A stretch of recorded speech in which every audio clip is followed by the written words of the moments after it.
Assalamualaikum warahmatullahi wabarakatuh. Pertama-tama, marilah kita panjatkan puji syukur kehadirat Allah Subhanahu wa Ta'ala yang telah melimpahkan rahmat dan hidayahnya kepada kita semua, sehingga kita dapat mengikuti acara pada pagi hari ini. Ada pepatah yang mengatakan, tak kenal maka tak sayang. Maka izinkan saya untuk memperkenalkan diri. Perkenalkan, nama saya RR Alifa Ulfawibowo. Di sini saya akan menyampaikan materi tentang pelatihan peningkatan motivasi kerja. Alvin Toffler mengatakan, buta huruf di abad 21 bukanlah mereka yang tidak bisa membaca atau menulis, melainkan mereka yang tidak belajar. Mereka yang tidak belajar hal-hal baru yang penting untuk dikuasai, membuang apa yang sudah tidak relevan dengan perubahan zaman, dan belajar kembali hal-hal yang pernah dikuasai sebelumnya namun sekarang telah berubah. Nah, langsung saja kita akan bahas. Ya, marilah kita mulai untuk membahas pelatihan peningkatan motivasi kerja karyawan. Nah, di pelatihan tersebut ada definisi peningkatan motivasi kerja. Motivasi merupakan suatu proses di mana kebutuhan-kebutuhan mendorong seseorang untuk melakukan serangkaian kegiatan yang mengarah ke tercapaian tujuan tertentu. Jika berhasil dicapai, akan memuaskan atau memenuhi kebutuhan-kebutuhan tersebut. Motivasi kerja merupakan suatu yang menimbulkan semangat atau dorongan kerja, di mana kuat atau lemahnya motivasi kerja seseorang tenaga kerja ikut menentukan besar kecilnya prestasi yang diperolehnya. Nah, kemudian ada tujuan pelatihan peningkatan motivasi kerja. Pelatihan ini akan membahas mengenai motivasi kerja sehingga akan diharapkan 1. Peserta pelatihan termotivasi untuk bekerja dengan totalitas dan berkualitas. Kemudian peserta pelatihan dapat saling bekerja sama dalam mencapai target. Kemudian peserta pelatihan dapat memiliki mindset dan perilaku kerja dengan orientasi target. Kemudian, peserta pelatihan memahami pentingnya mengelola waktu dengan baik dan bekerja dengan prioritas. Kemudian, peserta pelatihan mampu menjadi pribadi yang bekerja dengan profesional. Kemudian yang terakhir adalah peserta pelatihan mampu bekerja dengan tujuan, misi, dan visi. Kemudian, ada manfaat pelatihan peningkatan motivasi kerja. Ada 5 manfaat peningkatan motivasi kerja, yaitu pertama, memberikan bekal skill dan mindset yang baik bagi karyawan sehingga mereka memiliki sikap dan prinsip hidup yang dipenuhi dengan kebaikan. Kemudian, semangat dalam bekerja dan menjalani hidup, bahkan lebih semangat daripada sebelumnya. Selanjutnya, memberikan pengetahuan lebih mengapa memiliki motivasi dan semangat dalam bekerja itu penting.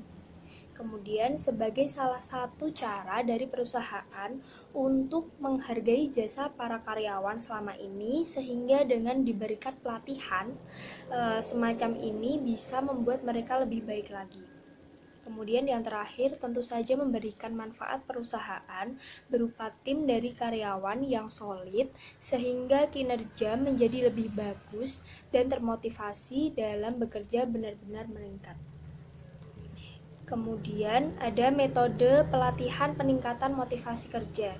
Yang pertama, memberikan reward bagi karyawan berprestasi.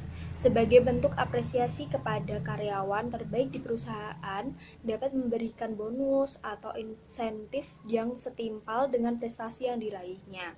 Kemudian ada mempererat kekeluargaan sesama karyawan. Hubungan kekeluargaan yang erat sesama karyawan akan membuat mereka merasa nyaman dalam bekerja dan loyalitas terhadap perusahaan akan semakin meningkat. Hal ini bisa dibangun dengan mengadakan gathering atau pertemuan rutin setiap bulan untuk menjalin keakraban para karyawan di perusahaan. Kemudian, kenali kekurangan dan kelebihan masing-masing karyawan.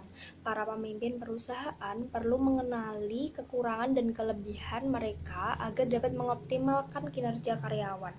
Kemudian, karyawan diberikan training secara rutin dan berkala. Dengan memberikan training untuk karyawan dapat memberikan motivasi untuk membangkitkan kembali semangat kerja mereka.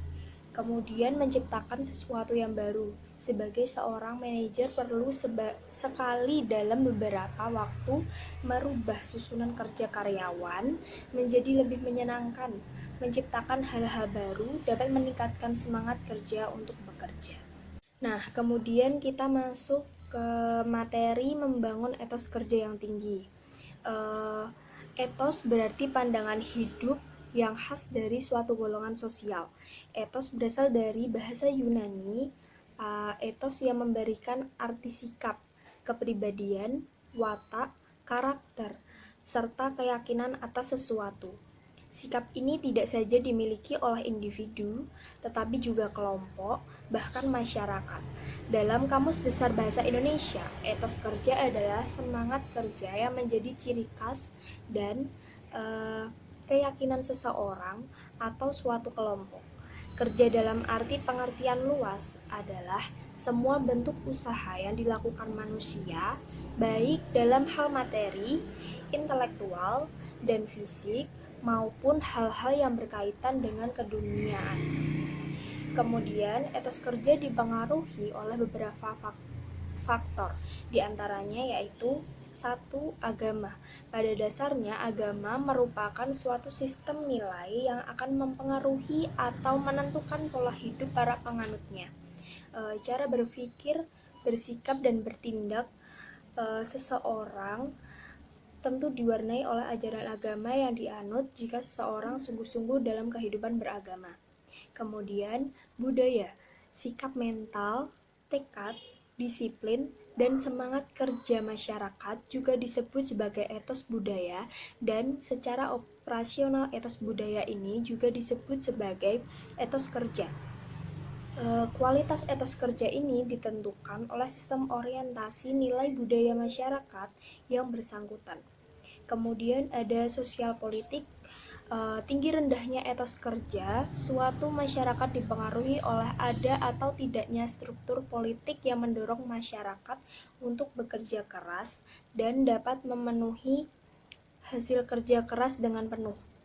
Kemudian ada kondisi lingkungan atau geografis. Lingkungan alam yang mendukung mempengaruhi manusia yang berada di dalamnya melakukan usaha untuk dapat mengelola dan mengambil manfaat, dan bahkan dapat mengundang pendatang untuk turut mencari penghidupan di lingkungan tersebut. Kemudian ada pendidikan. Etos kerja tidak dapat dipisahkan dengan kualitas sumber daya manusia. Peningkatan sumber daya manusia akan membuat seseorang mempunyai etos kerja keras. Kemudian ada struktur ekonomi. Tinggi rendahnya etos kerja suatu masyarakat dipengaruhi oleh ada tidaknya struktur ekonomi yang mampu memberikan insentif bagi anggota masyarakat untuk bekerja keras dan menikmati hasil kerja keras mereka dengan penuh.